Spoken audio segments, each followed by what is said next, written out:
বিসমিল্লাহির রহমানির রহিম। আজকের অনলাইন ক্লাসে সবাইকে স্বাগত।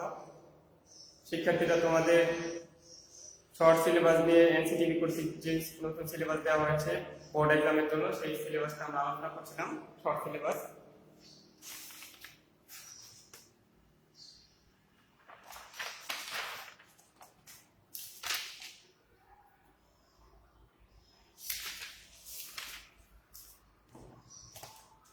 আজকে আমরা পুনর্বিন্যাসিত সংক্ষিপ্ত সিলেবাসটা তোমাদের যাতে প্রস্তুতি নিতে সুবিধা হয় এর জন্য আলোচনা করব এবং কিভাবে এক্সামের জন্য প্রিপারেশন নেওয়া যায় সেই বিষয়টা আলোচনা করব।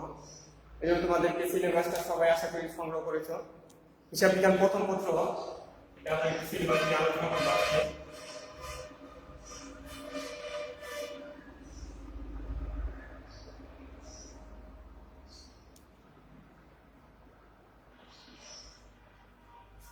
হিসাব বিজ্ঞান প্রথম পত্র, এখানে যে অধ্যায় দেওয়া আছে দ্বিতীয় অধ্যায়, তৃতীয় অধ্যায়, দ্বিতীয় অধ্যায় হিসাবের বৈষম্য, বুকস অফ অ্যাকাউন্টস, তৃতীয় অধ্যায় ব্যাংক সমন্বয় বিবরণী, ব্যাংক রিকনসিলিয়েশন স্টেটমেন্ট, চতুর্থ অধ্যায় রিয়ামিল ট্রায়াল ব্যালেন্স, তারপর অষ্টম অধ্যায় দৃশ্যমান সম্পদ, দৃশ্যমান অদৃশ্যমান সম্পদের হিসাব রক্ষণ, accounting for tangible and intangible resources, নবম অধ্যায় আর্থিক বিবরণী। মোটামুটি এই অধ্যায়গুলি দেওয়া আছে তোমাদের, 6টি অধ্যায় দেওয়া আছে। তো এই 6টি অধ্যায় থেকে আমরা 11টি প্রশ্ন থাকবে, এখান থেকে 7টি প্রশ্নের উত্তর আমাদের দিতে হবে। তো আমরা জানি আর্থিক বিবরণী দুইটা আছে পরীক্ষার মধ্যে, বোর্ড স্ট্যান্ডার্ড কোশ্চেনে, যেটা আর্থিক অবস্থার বিবরণী, আর্থিক বিবরণী 2টি প্রশ্ন থাকবে।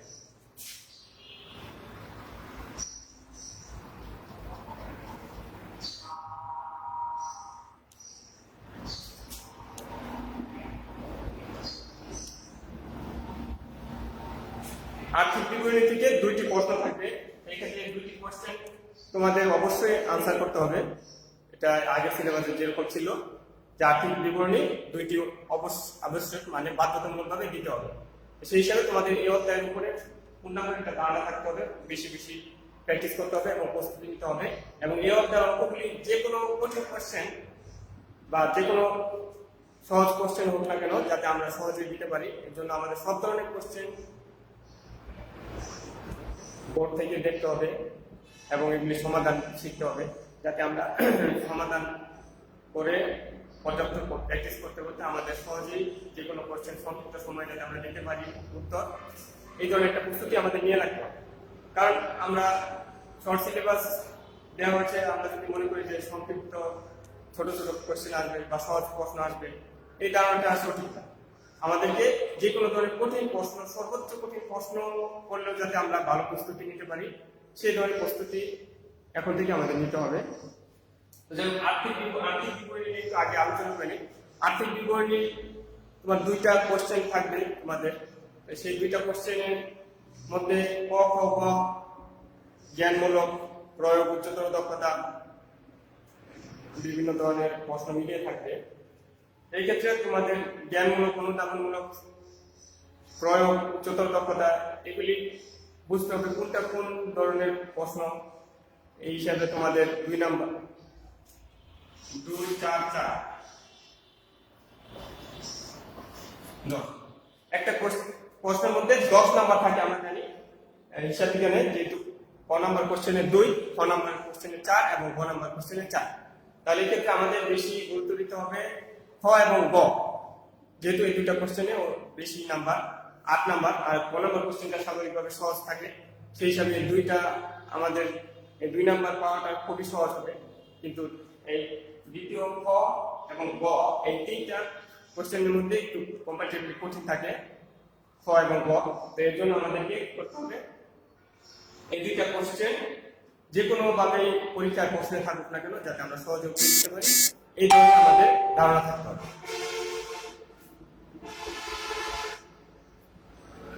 সেই হিসাবে আমরা একটু আলোচনায় যাওয়ার আগে তোমাদের আর্থিক বিবরণী নিয়ে একটু আলোচনা করে একটু আমরা কিভাবে আর্থিক বিবরণী প্রস্তুত করব। আর্থিক বিবরণী মূলত 5টি অংশ থাকে। এর মধ্যে বিশদ বিবরণী, মালিকানা সত্ত্ব বিবরণী, আর্থিক অবস্থার বিবরণী, নগদ প্রবাহ বিবরণী এবং আর্থিক অবস্থার বিবরণী প্রস্তুতি প্রয়োজনীয় নোট ও গণনা কার্য এবং নীতিমালা। সেই হিসেবে এটা আমাদের নগদ প্রবাহ বিবরণী তো আমাদের ফার্স্ট পেপারে নাই, সেকেন্ড পেপারে। তো সেই হিসাবে আমাদের প্রস্তুতি নিতে হবে বিশদ বিবরণী, মালিকানা সত্ত্ব বিবরণী এবং আর্থিক অবস্থার বিবরণী। এই তিনটা বিষয়ে আমরা একটু আলোচনা করব।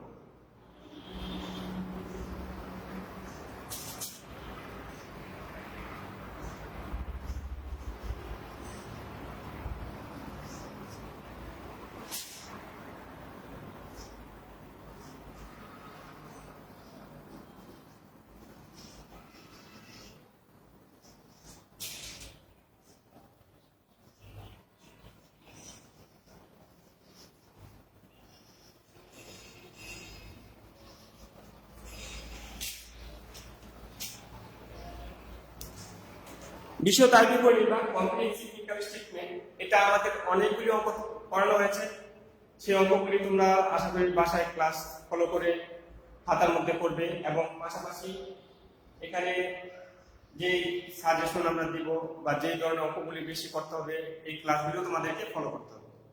তাহলে বিশদ আয় বিবরণী প্রস্তুতের ক্ষেত্রে আমরা জানি বিশদ আয় বিবরণী দুইটা আছে প্রকারভেদ। একটা হচ্ছে এক ধাপ বিশিষ্ট বা সিঙ্গেল স্টেপ ইনকাম স্টেটমেন্ট, আরেকটা হচ্ছে বহুধাপ বিশিষ্ট বা মাল্টিপল স্টেপ ইনকাম স্টেটমেন্ট। এই সিঙ্গেল স্টেপ ইনকাম স্টেটমেন্টটা খুবই সহজ, এটা প্রস্তুত করা আমাদের জন্য খুবই সহজ, কারণ আমরা এর আগে অনেকগুলি অঙ্ক করেছিলাম। আমরা জানি সিঙ্গেল স্টেপ ইনকাম স্টেটমেন্ট বা এক ধাপ বিশিষ্ট আয় বিবরণীতে আমরা সমস্ত আয়গুলি একসাথে যোগ করি, আয় থেকে ব্যয়গুলি বিয়োগ করার পরে আমাদের নিট ইনকাম বের হয়। এই ক্ষেত্রে আয়ের মধ্যে আলাদা ক্লাসিফিকেশন করার প্রয়োজন হয় না, অথবা ব্যয় যেগুলি আছে এগুলি আলাদা ক্লাসিফাই করে লেখার প্রয়োজন হয় না। যেমন বিক্রিত পণ্যের ব্যয়, পরিচালন ব্যয়, অপরিচালন আয়, এগুলি ক্লাসিফিকেশন তেমন প্রয়োজন হয় না। শুধু আয়গুলি একসাথে যোগ করতে হয় এবং আয় থেকে ব্যয় সমূহ বাদ দিতে হয়। এটা হচ্ছে একটা বিশিষ্ট income statement.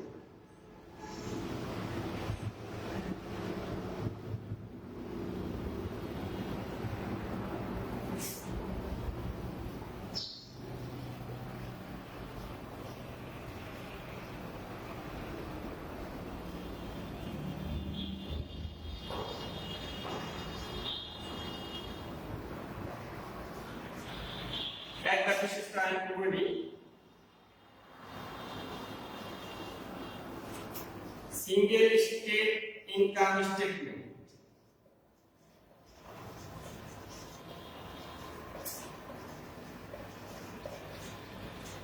Single step income স্টেটমেন্টে আমাদের এক ধাপে আয়গুলি যোগ করতে হবে এবং এখান থেকে আয় থেকে ব্যয়গুলি বাদ দিলে আমরা নেট ইনকাম পেয়ে যাবো।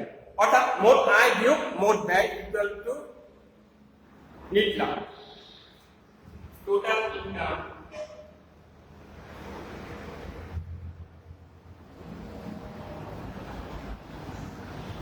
মাইনাস টোটাল এক্সপেন্স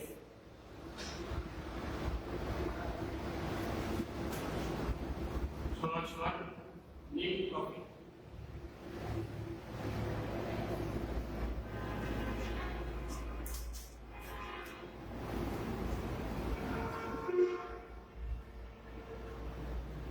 এটা হচ্ছে আমাদের এক ধাপ বিশিষ্ট আয় বিবরণী ফর্মুলা, সহজে আমরা বের করতে পারি। উদাহরণস্বরূপ যদি একটি সেবামূলক প্রতিষ্ঠানের আয় ধরি আমরা, সেবা আয় আছে 10,000 টাকা প্লাস কমিশন প্রাপ্তি প্লাস শিক্ষানবিশ স্যালারি প্রাপ্তি, সব আয়গুলি কি যোগ হবে। এখানে আয় থেকে ব্যয়গুলি আমরা বাদ দিব, পরিচালন ব্যয়, অপরিচালন ব্যয় সবগুলি আসবে একসাথে। আমরা সিরিয়াল অনুযায়ী আলাদা ক্লাসিফিকেশন করে লেখা আমাদের প্রয়োজন হয় না। যেমন পরিচালন ব্যয়ের মধ্যে বেতন ভাড়া, অবচয় খরচ, এগুলি বিভিন্ন ধরনের ব্যয়গুলি আসবে, বীমা খরচ। এরপরে অপরিচালন ব্যয় যেগুলি আছে, ঋণের সুদ, তারপরে কোনো সম্পত্তি বিক্রয়জনিত ক্ষতি, এই ধরনের যত আছে অপরিচালন ব্যয়গুলি টোটাল ব্যয় একবারে বাদ দিয়ে আমরা নেট প্রফিটটা বের করি। এটা আমাদের খুবই সহজ পদ্ধতি। জাস্ট আমাদের আইডেন্টিফাই করতে হবে কোনগুলি আয়ের সাথে সমন্বয় আছে, বকেয়া আয়, অগ্রিম আয় এগুলি, তারপরে ব্যয়ের সাথে বকেয়া আয়, বকেয়া ব্যয়, অগ্রিম ব্যয়, এগুলি অ্যাডজাস্টমেন্ট করে আমাদের এই নেট প্রফিটটা আমরা বের করতে পারি। অর্থাৎ আমরা খেয়াল রাখবো যে আয়ের সাথে কি কি সমন্বয় আছে এবং ব্যয়ের সাথে কি কি সমন্বয় আছে, টোটাল আয় এবং ব্যয়গুলি আইডেন্টিফাই করে সঠিকভাবে পোস্টিং দিলে আমরা একটা নেট প্রফিট বা রেজাল্ট পেয়ে যাবো। এটা খুবই সহজ। এক্ষেত্রে আমাদের সমন্বয়গুলি প্রায় একই। যেমন যদি কোনো খরচ বকেয়া থাকে, যেমন স্যালারিজ আনপেইড বা বেতন বকেয়া রয়েছে, তাহলে আমরা বেতনের সাথে এটা যোগ করি, আবার দায় হিসেবে প্রতিটা হিসেবে যা প্রেজেন্ট করা হয়। তো সেই হিসেবে আমাদের একটা বিশিষ্ট আয় বিবরণীতে বা সিঙ্গেল স্টেট ইনকাম স্টেটমেন্ট যেভাবে করা হবে এবং মাল্টিপল স্টেট ইনকাম স্টেটমেন্ট ঠিক একইভাবে এটা প্রেজেন্টেশন দেখানো হবে। তো সেই হিসাবে আমাদের এটা খুবই সহজ একটা বিশিষ্ট আয় বিবরণী। স্পেশালি সার্ভিস প্রোভাইডিং কনসার্ন বা যারা সেবা প্রদান করে থাকে তারা এই পদ্ধতিতে নেট প্রফিটটা বের করে থাকে। আচ্ছা, এরপরে আরেকটা যেটা আছে বহুধাপ বিশিষ্ট বা মাল্টিপল স্টেট ইনকাম স্টেটমেন্ট। ক নাম্বার আমরা দিয়ে নিলাম, দুইটা নাম্বার বহুধাপ বিশিষ্ট।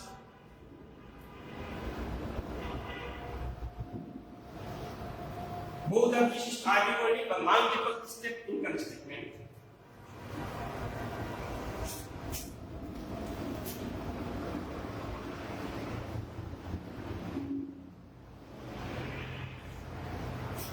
মাল্টিপল স্টেট ইনকাম স্টেটমেন্ট বা বহুধাপ বিশিষ্ট আয় বিবরণীতে আমাদেরকে আয় এবং ব্যয়গুলি ভেঙে ভেঙে ক্লাসিফাই করে দেখা যাবে। তাহলে এক্ষেত্রে আমরা একটু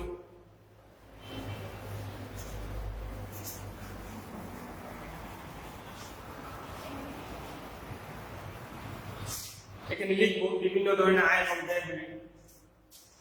প্রত্যক্ষ আয়,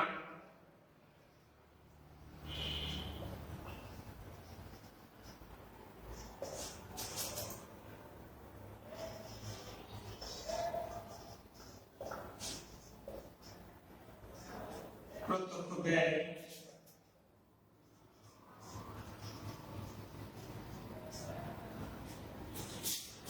পরোক্ষ ব্যয়,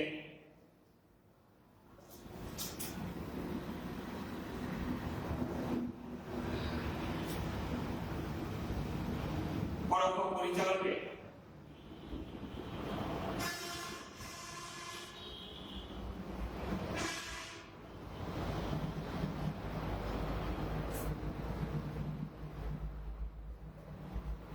অপরিচালন আয়,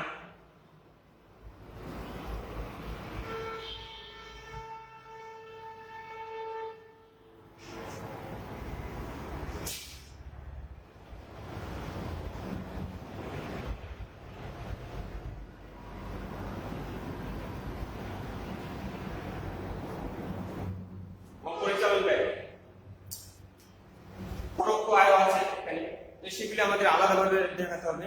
একটা উদাহরণ দিলে জিনিসটা সহজে বুঝে আসবে। যেমন প্রত্যক্ষ আয়, প্রত্যক্ষ ব্যয়, পরোক্ষ পরিচালন ব্যয়, অপরিচালন আয়, অপরিচালন ব্যয়, এগুলি আরো অনেক ধরনের আয় ব্যয়গুলি আমরা ক্লাসিফিকেশন করে আমাদের দেখাতে হবে। যেমন পরোক্ষ আয় আছে, সেই হিসাবে আমাদের এখানে ক্লাসিফিকেশনটা শেখার জন্য একটা সহজ পদ্ধতি হচ্ছে টোটাল ইনকামটা আমাদের নেট ইনকাম বের করতে গেলে সেবামূলক প্রতিষ্ঠানের চেয়ে আমরা জানি প্রতিষ্ঠান বা ট্রেডিং কনসার্ন যারা কোনো কেনাবেচা করে, এক শ্রেণীর লোকের কাছ থেকে পণ্য কিনে এবং আরেক শ্রেণীর যারা কনজিউমার আছে তাদের কাছে পণ্য বিক্রয় করে থাকে, অথবা অন্য যেমন পাইকারি ব্যবসায়ী খুচরা ব্যবসায়ীর কাছ থেকে বিক্রি করতে পারে খুচরা ব্যবসায়ীর কাছে, এবং খুচরা ব্যবসায়ী আবার কনজিউমারের কাছে বা ভোক্তার কাছে বিক্রি করে থাকে। তো এই স্টেজে তারা কেনা বেচার মধ্যে তাদের প্রফিটটা হয়, অর্থাৎ বাইং এন্ড সেলিং।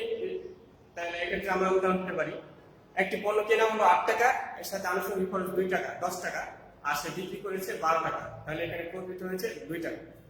তো এই মধ্যে এই স্টেপগুলি থেকে আমাদের ব্যয় বের করতে হবে। ব্যয় বিভিন্ন ধরনের, অপরিচালন ব্যয়, পরিচালন ব্যয়, প্রত্যক্ষ ব্যয়, পরোক্ষ ব্যয়, তো সেইগুলি আমাদের আলাদাভাবে দেখাতে হবে। এই জন্য এটাকে বলা হয় বহুধাপ বিশিষ্ট আয় বিবরণী বা মাল্টিপল স্টেট ইনকাম স্টেটমেন্ট। এটা ভেঙে ভেঙে আমাদের দেখাতে হবে। যেমন প্রথমে আমরা টোটাল সেলস ইনকাম বের করবো বা টোটাল ডিরেক্ট ইনকাম বের করবো। এক্ষেত্রে আমাদের বিক্রয়টা বের করতে হবে, net sales. We have to identify net sales. প্রথমে আমাদেরকে বিক্রয়টা বের করতে হবে। এর ক্ষেত্রে আমরা বিক্রয় বের করে আমাদের শিখতে হবে। এটা আমাদের আলোচনা করে সুবিধা হবে।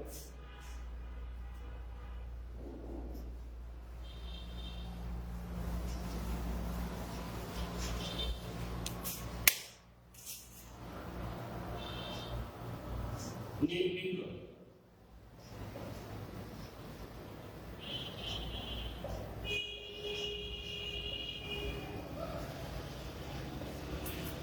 নির্বিঘ্ন বের করার ক্ষেত্রে আমরা এক্ষেত্রে খেয়াল রাখতে হবে যে বিক্রয়ের সাথে যে অ্যাডজাস্টমেন্টগুলি আছে সমন্বয়গুলি আমাদের নিয়ে আসতে হবে। যেমন পণ্য বিক্রয় সমন্বয় বলা আছে দাঁড়ে পণ্য বিক্রয়ে যে টাকা দেওয়া আছে সমন্বয়ে অন্যান্য তথ্যগুলির মধ্যে দেওয়া আছে দাঁড়ে বিক্রয় লেখা হয়নি বা হিসাবস্থ হয়নি, অথবা নগদে বিক্রয় করা হয়েছে হিসাবে লিখিত হয়নি, সেটা আসতে পারে বিভিন্ন ধরনের সমন্বয়।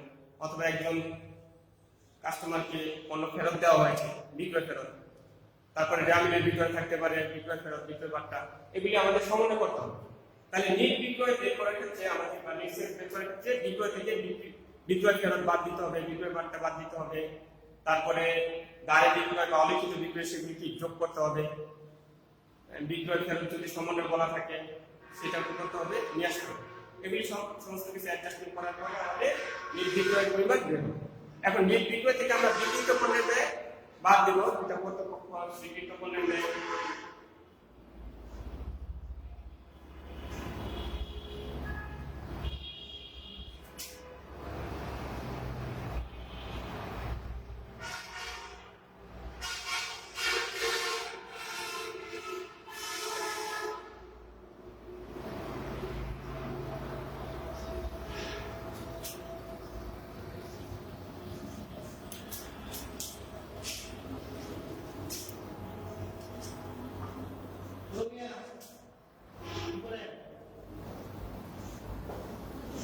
বিক্রিত পণ্যের ব্যয় বা কস্ট অফ গুডস সোল্ড আমাদের বের করতে হবে এখানে।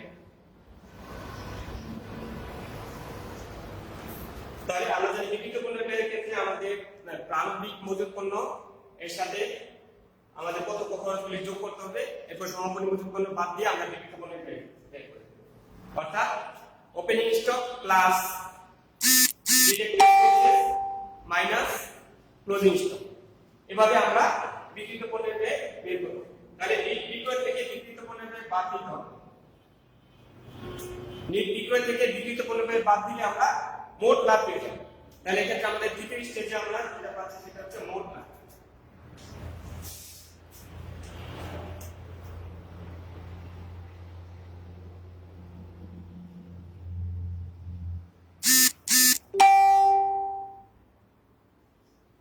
গ্রস প্রফিট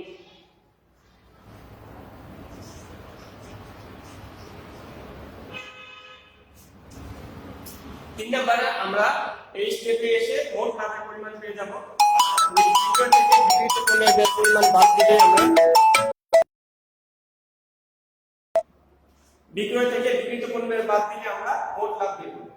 এখন মোট লাভের পরে আমাদের পরিচালন ব্যয় বাদ দিতে হবে।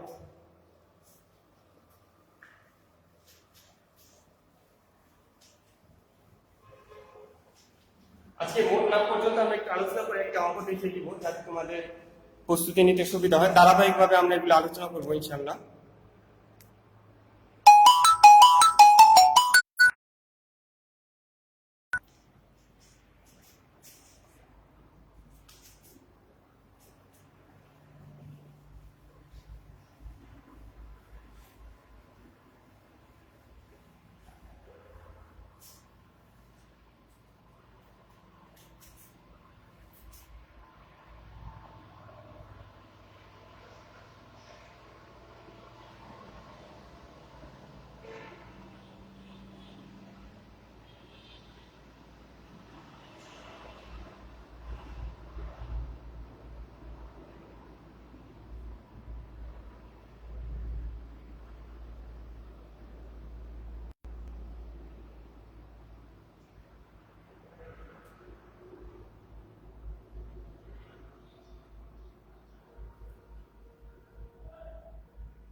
খতিয়ানুর 200 দেওয়া আছে রেয়াবিলিটি আইটেম।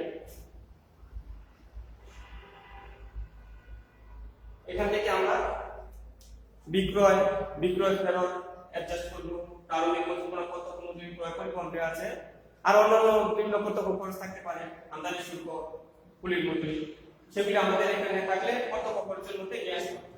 আমি জাস্ট একটা ফর্মেট দিয়ে দিচ্ছি, বিক্রয় থেকে বিক্রয় ফেরত বাদ দিলে আমরা যে বিক্রয় পরিমাণ পেয়ে যাব। আচ্ছা, একটু সমন্বয় দেওয়া হবে।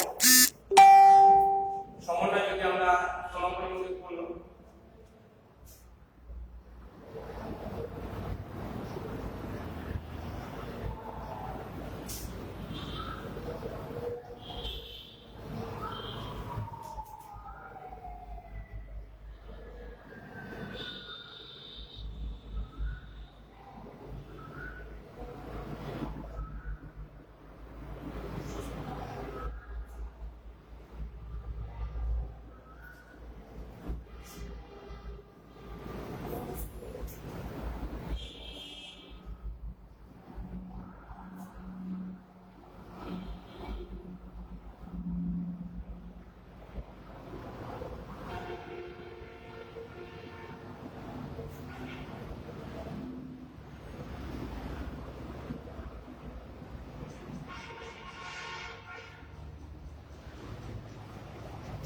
এভাবে আমরা এখানে কয়েকটা আইটেম দেওয়া আছে। এখানে বিক্রয় 1 লক্ষ টাকা, বিক্রয় ফেরত 10,000 টাকা, প্রারম্ভিক মজুরি 5,000 টাকা, প্রত্যক্ষ মজুরি 8,000, ক্রয় পরিবহন 2,000।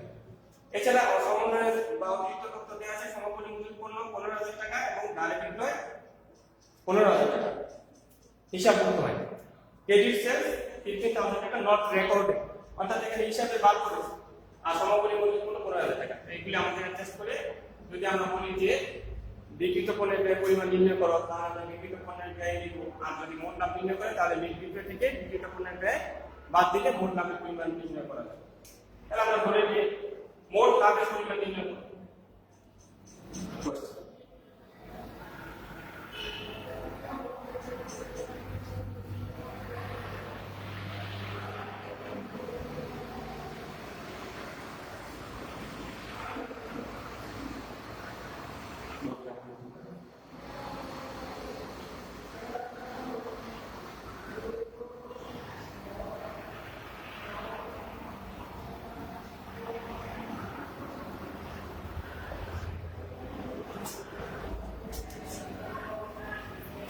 কোশ্চেন, এখন আমাদের প্রশ্ন করা হলো ক্যালকুলেট নেট প্রফিট অথবা মোট লাভের পরিমাণ নির্ণয় করো।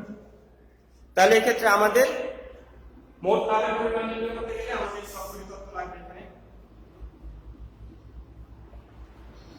এই 5টা আইটেম প্লাস এই দুইটা সমন্বয়। আর যদি একটু কোশ্চেনটা ভিন্ন এখানে করা হয় যে বিক্রিত পণ্যের ব্যয় পরিমাণ নির্ণয় করো, তাহলে আমাদের এই তিনটা আইটেম লাগবে।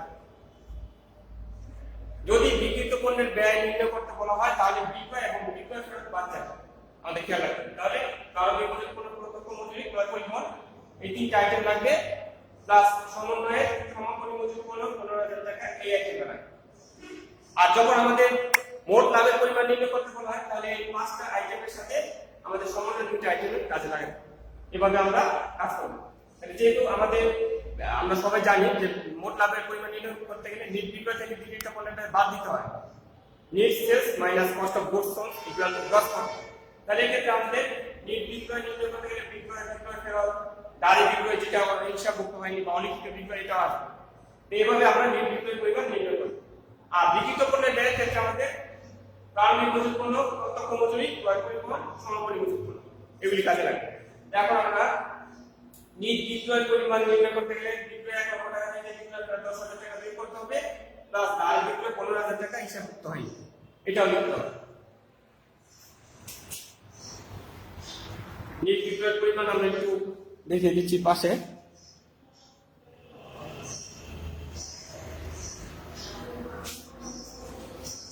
মোট লাভের পরিমাণ নির্ণয় করতে গেলে আমরা একটু আগে নেট বিক্রয়টা আগে লিখব,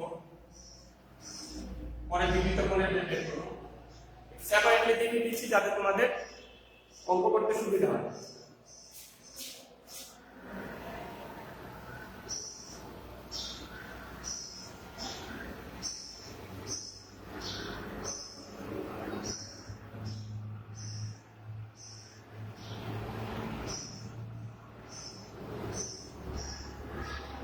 আমরা নেট বিক্রয়টা আগে আলাদাভাবে দেখিয়ে দিব।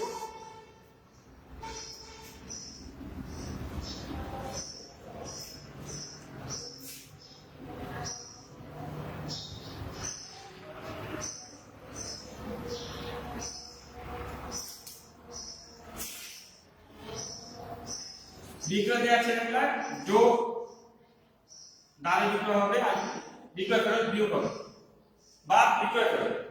বিক্রয় এক লক্ষ টাকা থেকে বিক্রয় ফেরতটা আমরা এখানে বিয়োগ করে দিচ্ছি।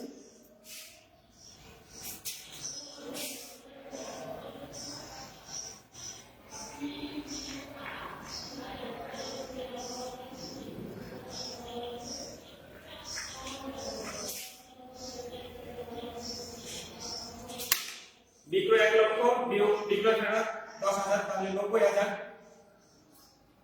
এখানে দ্বারে বিক্রয় 15,000 টাকা যোগ হবে, যোগ অলিখিত বিক্রয় আনরেকর্ডেড সেলস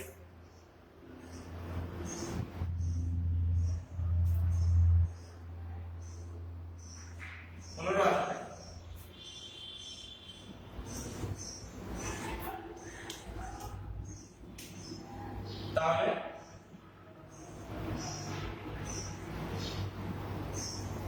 1,05,000 টাকা হবে নেট বিক্রয়ের পরিমাণ।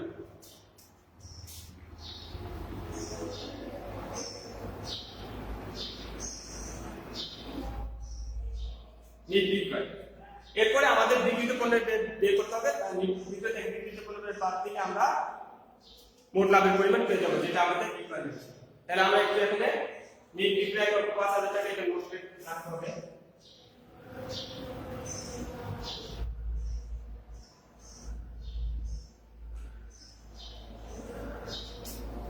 বিক্রিত পণ্যের ব্যয় নির্ণয়।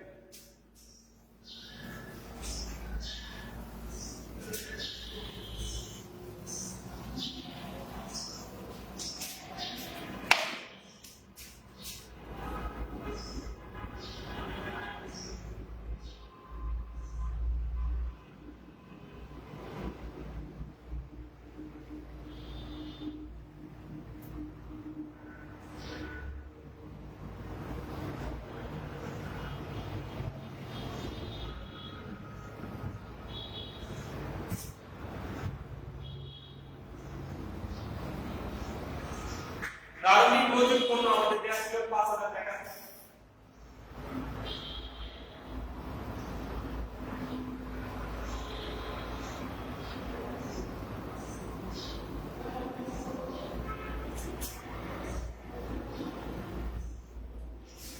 যোগ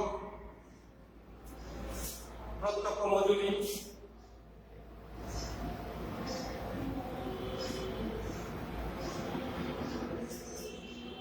8,000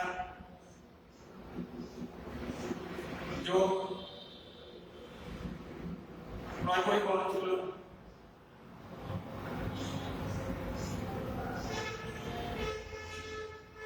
2,000।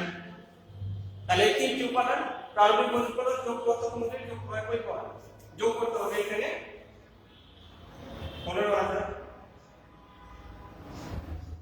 সমাপনী মজুদ পণ্য একটু আমরা কম দিয়ে দিচ্ছি 15,000 টাকা এখানে 8,000 টাকা।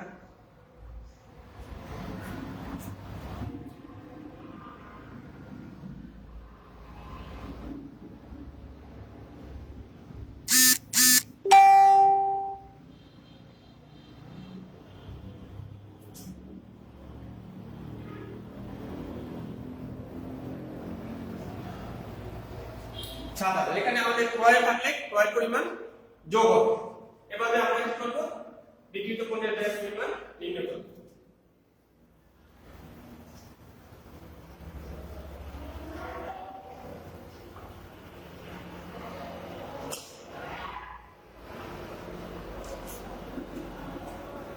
বিক্রিত পণ্যের ব্যয় এখানে আমাদের 7,000 টাকা আর নেট বিক্রয় 1,05,000 টাকা। যদি আমরা ক্রয় পরিমাণ থাকে তাহলে যোগ করে আমরা বিক্রিত পণ্যের ব্যয়টা বাড়বে। এখানে বিক্রয় থেকে বিক্রিত পণ্যের ব্যয় বাদ দিলে আমাদের মোট লাভ বের হবে। এভাবে তোমাদের জাস্ট একটা গাইডলাইন দেওয়া হলো, তোমাদের বাড়ির কাজ দেওয়া হবে, বাসায় অ্যাসাইনমেন্ট তোমরা যাতে কমপ্লিট করে এগুলো মেসেঞ্জারে পাঠিয়ে দিতে সুবিধা হয় তোমাদের, এই জন্য একটা পড়ানো হলো।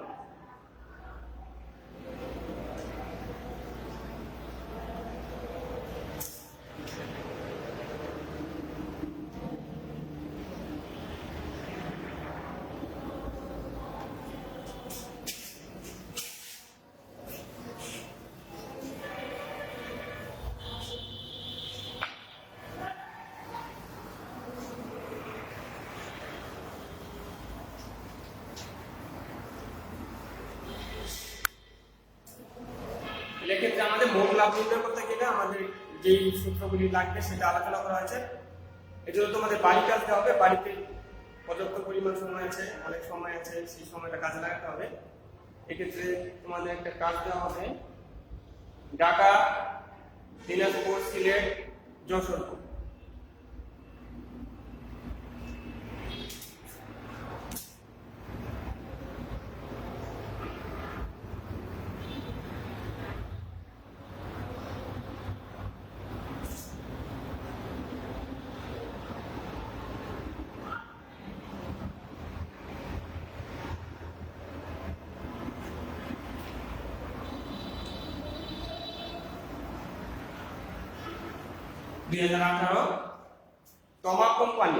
তমা কোম্পানির খতিয়ান।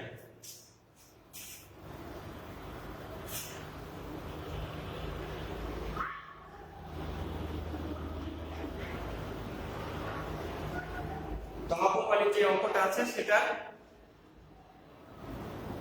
ক খ অপরিচালন আয় এবং ব্যয়ের পরিমাণ নির্ণয় করো। এক্ষেত্রে আমাদের অপরিচালন আয়, অপরিচালন ব্যয় এগুলি নির্ণয় করার শিখতে হবে। এখানে যা দেওয়া আছে সেখান থেকে তোমরা করবে। পাশাপাশি মোট লাভের পরিমাণ নির্ণয় করতে বলা হয়েছে। এখন তোমাদের একটা কাজ হচ্ছে, আমাদের বই থেকে অপরিচালন আয়, ব্যয়, আর্থিক বিবরণী যেগুলি আছে বইয়ের ডেফিনেটলি সব সুন্দরভাবে করে দেওয়া আছে। প্রত্যক্ষ আয়, প্রত্যক্ষ ব্যয়, পরিচালন আয়, পরিচালন ব্যয়, অপরিচালন আয়, অপরিচালন ব্যয়, পরিচালন ব্যয়, এগুলি আলাদাভাবে দেওয়া আছে, সেগুলি স্টাডি করতে হবে। তাহলে তোমাদের যে কোনো ধরনের কোশ্চেন আসলে সেখানে বের করা সহজ হবে। যেমন পরিচালন ব্যয়ের পরিমাণ নির্ণয় করো, অপরিচালন আয়ের ব্যয়ের পরিমাণ নির্ণয় করো, অপরিচালন ব্যয়ের পরিমাণ নির্ণয় করো, সেগুলি তোমাদের জানতে হবে। তাহলে এক্ষেত্রে এখানে ক এবং খ এই দুটা কোশ্চেন বাড়ির কাজ হবে।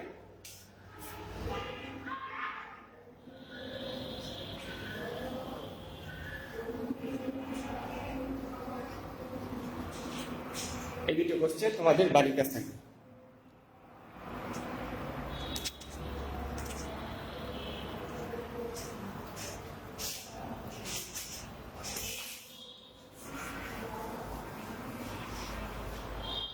আচ্ছা, সবাইকে ধন্যবাদ জানিয়ে আজকে ক্লাস শেষ করছি। বাসায় সবাই বেশি করে প্র্যাকটিস করবে এই আশাবাদ ব্যক্ত করছি।